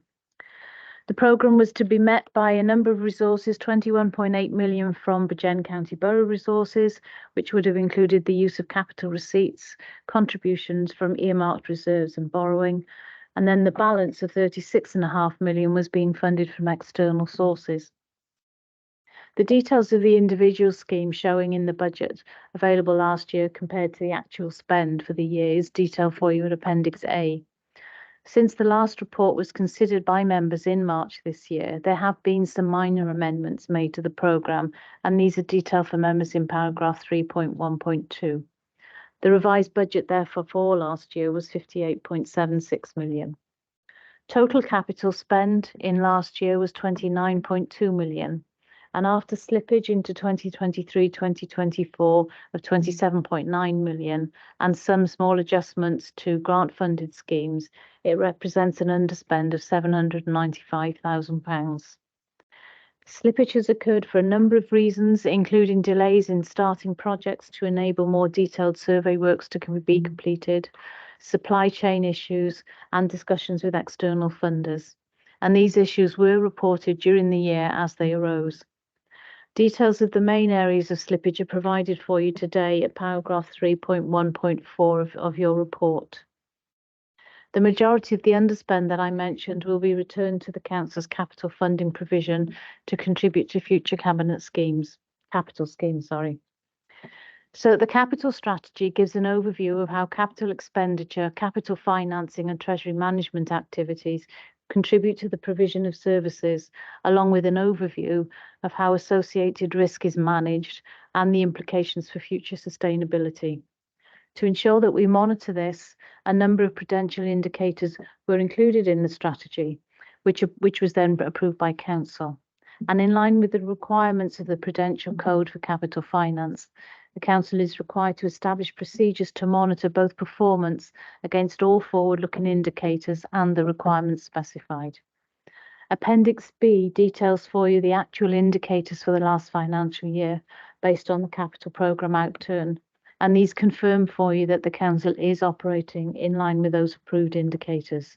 So if I may, Leader, I would just take you to section 9 of your report this afternoon, where it's recommended that Cabinet notes the capital outturn for 22-2023 as shown in Appendix A, and also notes the actual prudential and other indicators for 22-23 as outlined for you in Appendix B. Thank you. Thank you for that, Carys. Councillor Williams, please. Happy to move the report this afternoon, recommendation at 9.1, and I look forward to reviewing the capital programme going forward to support the MTFS talks, should we say, that will come now over the next coming months. Thank you for that, Councillor Williams. Do I have a second? Second that, Leader. Please. And do I have any questions on this report? Obviously, welcome the progress on the New Road industrial estate site, and I can see that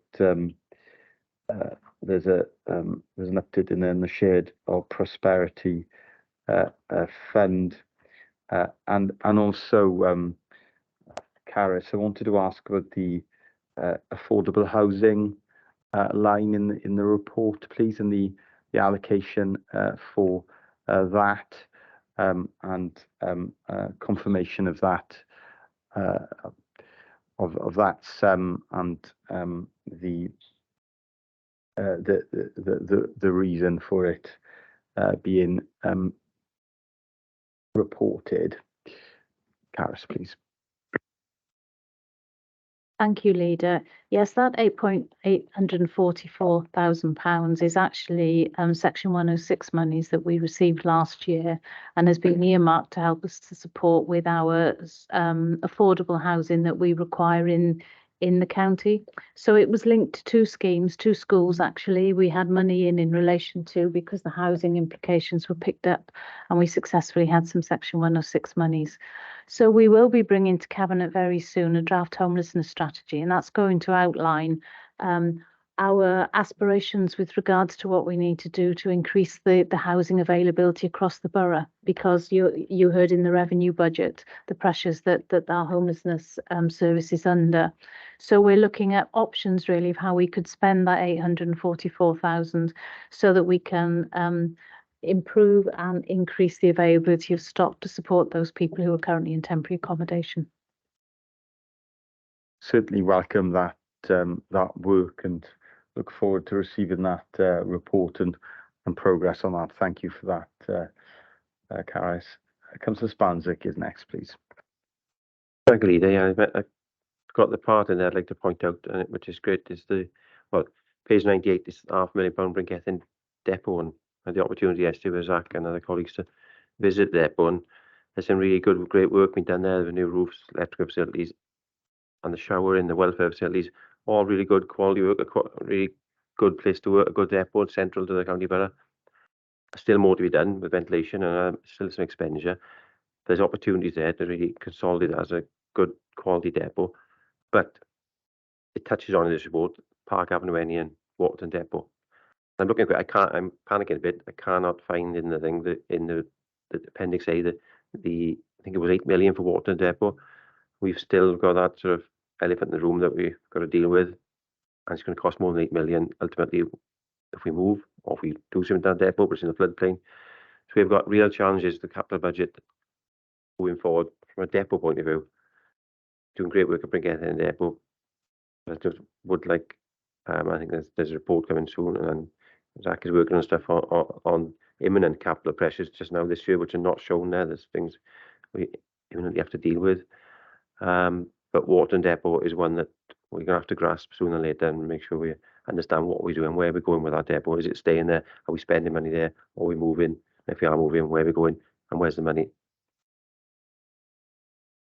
Thank you for that, Councillor Spanzik. Caris, please. Yeah, thank you for that question. And I think Councillor Williams mentioned that we will be reviewing the capital programme this year, just to make sure when you approve the capital programme, you actually approve a 10-year programme. And so what we want to do is make sure that the schemes that are currently in that programme are still likely to go ahead, whether or not they're still affordable, and equally when they are likely to be delivered, because a number of them have been sat there for a few years and there are reasons why they haven't progressed, but to do that review. So what we're hoping is that we can maybe release some resources that we currently have to be able to put to other schemes. And I am very aware there's pressure on the capital budget in exactly the same way as there is on the revenue budget. We're not rich in capital resources. So it is about, as with revenue, focusing them down on the priorities that we have as a council, really, to make sure that we can deliver on them. And I'm very conscious that services have got areas that they'd like to invest in, which currently we haven't got funded. So that will be part of the review this year as we move forward to look at next year's budget.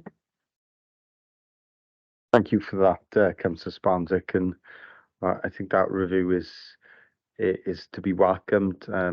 It's not going to be easy, is it? Because there are a number of competing pressures on the capital programme, but that will be the work of the review is to try and prioritise those different pressures. Thank you, Councillor Spanzik. Thank you, Caris.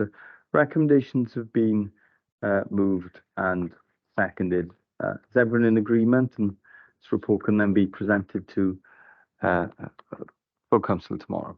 Thank you, colleagues. So we will now receive I think it's the last report of the Chief Officer for Finance Performance and Change, and it's on the Treasury Management Outturn for 2022 to 2023. Caris, please. Thank you, Leader. Yeah, this is the final outturn report that I've got for you this afternoon. So the purpose of this report is to comply with the requirement that we have to provide an overview of our Treasury management activities for the last financial year, and also to report on the Treasury management indicators that we had agreed for the last financial year. So members will be aware that Treasury management is the management of the Council's cash flows, our borrowing and our investment, and the risks associated with those activities.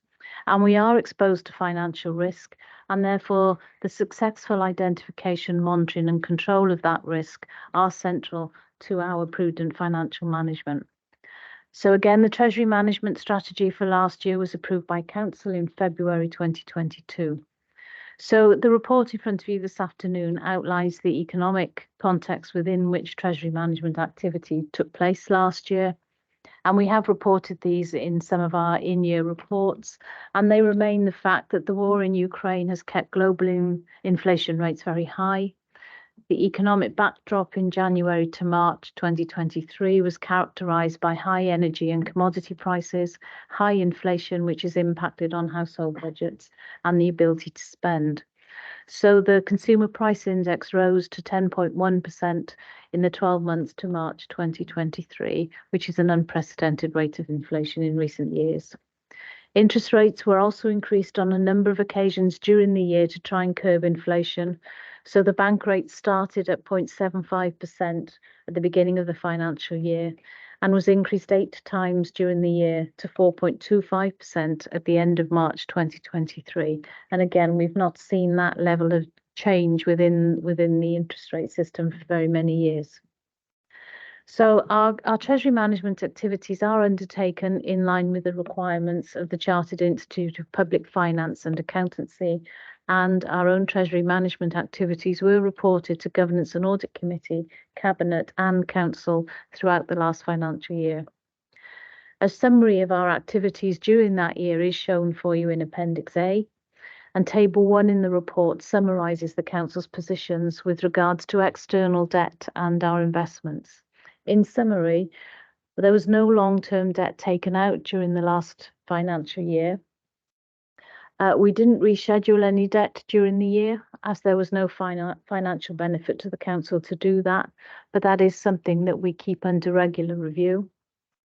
There was a small increase in the number of the interest-free Salix loans that the Council has, but that was just a small increase. So the total external borrowing that the Council is managing was at £99.93 million at the end of March. The balance of investments in the year was £74.5 million, which was actually a reduction on the figure that we had in March 2022. I would say that the interest being earned on those investments is increasing because the base rate has increased. I think it's also worth saying that those investments are coming down because, as we noted in the last report, we're starting to spend our earmarked reserves. Therefore, the money that we have set aside is coming down as a result, and therefore we don't have the level of money that we did have in order to invest. And just to remind members really that when we are investing the Council's monies, due regard is given to the security and liquidity of those investments before seeking the highest rate of return, and that's written into our Treasury management strategy. So the Treasury Management Code also requires the Council to set and report on a number of Treasury management indicators, and these are either summarising the expected activity or introduce limits upon that activity. Details of the estimates for 2022-23 set out in the Council's Treasury Management Strategy, as compared to the actual at the year end, is shown for you in Appendix A.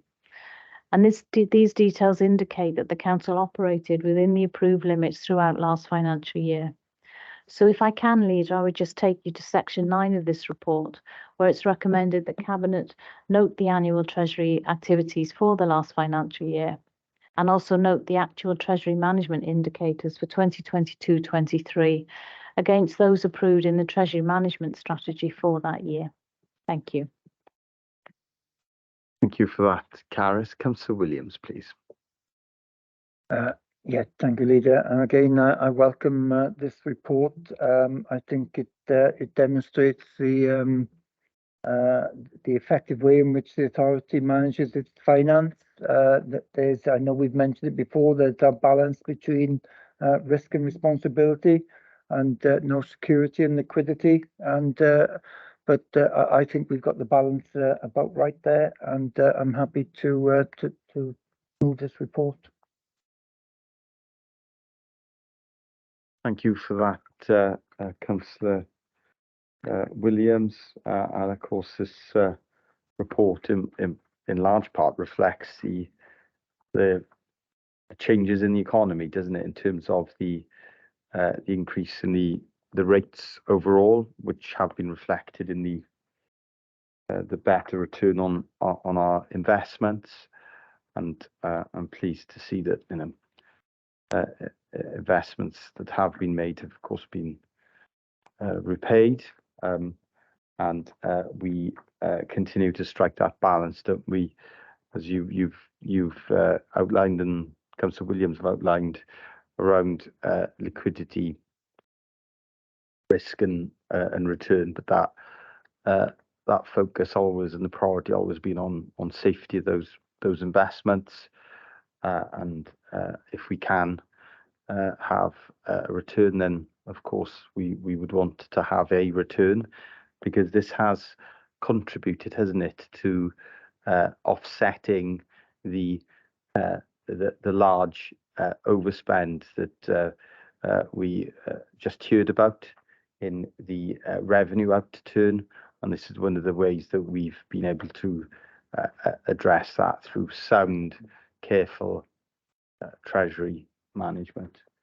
And of course, this is will also be considered in the round by the Governance and Audit Committee. They pay particular attention. They have a particular duty, don't they, around treasury management, and I think it would be helpful if you just confirm their role in the treasury management function, and any assessment and judgment they've arrived at, especially given that the committee is chaired by an independent member of the public, effectively, not a member of this authority. Carys, please. Yes, just to confirm your last point there, that it is chaired by a lay member, as is now required, and that's been the case now for the last 12 months. Governance and Audit Committee do have sight of these reports, because actually Treasury Management is a very risky service. So they want reassurance that we have our systems in place and we can manage and monitor. And in fact, you know, some of the issues raised by them were reflected when we updated the Treasury Management strategy as was approved by Council in February. And we have provided Treasury Management training for the Governance and Audit Committee members very recently. We've redone it again during this municipal year because they get these reports, and they can be very technical. So they certainly do engage in this particular area, Leader. Thank you for that, Carys. So recommendations have been moved. To have a second report. Thank you, Councillor Spanzik. Is everyone in agreement? And of course, the report will also be considered by full council tomorrow. Thank you, colleagues. Thank you very much, Carys. You can take a well-deserved break now and rest your voice. We will move on now to the first report of the meeting from the Corporate Director for Education and Family Support, and it is on the proposed Education and Family Support Directorate Strategic Plan for 2023 through 2026. Lindsay, please. Thank you, Leader. For the purpose of the recording, my name is Lindsay Harvey. I'm the Corporate Director for Education and Family Support. The purpose of this report is to seek Cabinet approval. Before I continue, has anyone got the same audio feedback I'm having? Some audio feedback here. So we're not having any audio feedback. I'm not experiencing It's just coming from here then. Just coming from you. If you find that disconcerting, you might want to use the desk. I'll move my laptop, Leader. It might be that. Okay, thank you. Apologies for that. So again, for the purpose of recording, my name is Lindsay Harvey. I'm the Corporate Director for Education and Family Support. The purpose of this report is to seek Cabinet approval for the Education and Family Support Directorate Strategic Plan 2023-2026. Members will note the draft plan is attached to Appendix A. For clarity, Leader, I wish to make one small amendment to the plan prior to today's consideration by Cabinet. For the avoidance of doubt, the penultimate bullet point on page 51 refers to schools in Bridgend, and this will be amended for clarity purposes before the report is formally published on the BCBC website on the 3rd of July 2023. The Education and Family Support Directorate is Bridgend County Borough Council's largest directorate with an annual gross revenue budget of approximately 170 million and around 4,000 staff. The Directorate is also responsible for the Council's largest capital investment project, that is the School Modernisation Programme. The Directorate plays a key role in delivering a wide range of services which impact directly on the lives of children, young people, adults and families living in Bridgend. The Directorate comprises 6 service areas served by 28 operational teams, 59 schools and 1 pupil referral unit. It's hoped that the strategic plan you have in front of you today will form an important part of the Directorate's business planning cycle by outlining the Directorate's medium-term ambitions. The Directorate's key deliverables include sector-leading schools, robust safeguarding procedures, an ambitious school modernisation programme, excellent family support services, an effective youth support service, high-quality adult learning, an effective Welsh and Education strategic plan, outstanding support for children and young people with additional learning needs, and effective health and safety advice to all areas of council business. The Directorate's key challenges include the significant and continuing impact of COVID-19, including pupil behaviour, attendance and exclusions, budget pressures, curriculum and ALN reform, capacity issues, and corporate health and safety compliance and monitoring. Due to the complexity and wide-ranging nature of the Directorate, it's essential that the Directorate's activity is underpinned by robust governance and effective planning. And it's important to note, Leader, the draft plan is a strategic document which sets out the Directorate's medium-term delivery aspirations. The Directorate's annual business plan provides operational detail that complements this longer-term strategy. However, due to the pandemic and Welsh Government's directives in respect of reporting requirements, it's currently challenging to set quantifiable targets for many of the Directorate's objectives. It's hoped this may be rectified when we start to receive more meaningful data on which to benchmark progress from this summer. While the Directorate is under no statutory duty to produce a 3-year plan, the Directorate is keen to engage with stakeholders to ensure service delivery over the medium term is well coordinated and wherever possible meets the needs of service recipients. In developing this draft plan, feedback has been requested from several groups to ensure delivery partner and stakeholder voice informs the Directorate's medium-term service delivery model. You'll note from the report, Leader, that this report has benefited from advice from many groups, including children and young people via school councils and the Bridgend Youth Council, head teachers, school staff, school governing bodies, Estyn, the National Academy of Educational Leadership, Welsh Government, the Local Authorities Welsh and Education Forum, Cabinet members, Subject Overview and Scrutiny Committee 1, Corporate Management Board, and officers, including those with responsibility for family support and adult community learning. Further to consultation with stakeholders and delivery partners, the Directorate has identified 15 strategic themes, and these are referenced at paragraph 3.6 of this report. You'll note the draft plan provides further narrative in respect of each of the strategic themes, including an assessment of the Directorate's current and projected performance, a summary of notable successes to date, and a range of medium-term targets. The Directorate's 3-year strategic plan is an important part of the Directorate's delivery model, as it enables clear alignment with national policy and locally determined priorities. Alignment with local policies, such as the Council's corporate plan and corporate parenting strategy, is referenced in the plan. Alignment with national policy is also important due to the fact that the Directorate's activity is understandably geared towards meeting statutory requirements and as such benefits from regulatory oversight. The 3-year strategic plan will also set out a broad implementation calendar which identifies the anticipated dates of key activities. Many of these have been identified by Welsh Government, and as such, the local authority has limited influence over the delivery schedule. Committee members will note that the impact of the use of the Welsh language is being considered in the preparation of this report. A Welsh language impact assessment has been undertaken. This is available in Appendix B. The Welsh language impact assessment has identified there will be a positive impact on the Welsh language as a result of this proposed plan. I can confirm the draft plan was discussed at the Welsh and Education Forum meeting on the 8th of June, and feedback from that forum was used to inform the plan in front of you today. Alongside other local authorities and service areas, the Directorate faces several significant challenges over the next few years to meet demand while ensuring services are delivered more efficiently. It's important to note that this plan is predicated on a stable funding scenario, and any significant changes to the Directorate's budget may have a material impact on its ability to deliver the objectives identified within this plan. This matter will be closely monitored and will be subject to further scrutiny during the lifespan of the plan. Leader, I trust the summary provided is useful, and now take it to the recommendation at paragraph 9 of the report. Thank you for that overview of what is a comprehensive plan. I can see that Councillor Blundell would like to come in. Councillor Blundell, please. Yes, thank you, Chair. Thank you, Lindsay, for the report. And just to sort of reiterate what the Director said there towards the end, where he spoke about all the people we've taken this report to and who've influenced this report, I just want to say a massive thank you to them all, whether it be scrutiny, subject and overview scrutiny 1, where we had, I thought, a very helpful and productive meeting about this. We've met, as the Director said, through our Welsh and Education Forum. Chairs of governing bodies themselves have discussed this. Heads of schools have discussed it, because it shows this is a collaborative report. This is a report for the entire Education Directorate, from teachers to cabinet members to directors to group managers and everyone in between.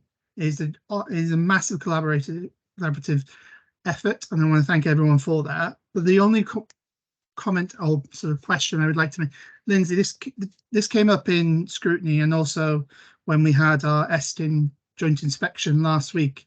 They spoke about obviously the strategic vision of it, which is important, but also to go along with that is the operational guidance to go along with and how we will produce this report. Could you confirm for Council, for Cabinet today, and to members listening here or at home to say that that report is also there so we can deliver on these very ambitious targets in some places? Thank you.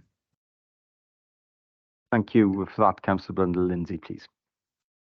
Thanks, Leader. Thanks, Councillor Blundell. It's a very important question. It was raised in the Subject Overview Scrutiny Committee. It was also raised by Bridgend Youth Council because they wanted to see the detail that underpins it. So if I could refer you to paragraph 3.1 of the report, we do have a comprehensive annual self-evaluation report. This is obviously filled in by all areas. This then supports a comprehensive business plan, which needs to align through the golden thread principle with the BCBC corporate plan and complies obviously with regulator expectations.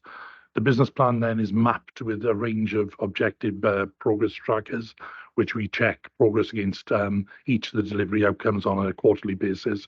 And to complement this, we have an established risk register to ensure risks across the directorate are managed appropriately. Thank you, Councillor Brundle. Thank you for that, Lindsay. Councillor Brundle, did you want to come back in? Yeah, just to say, and thank you for that, Lindsay, and I officially move the report. Thank you.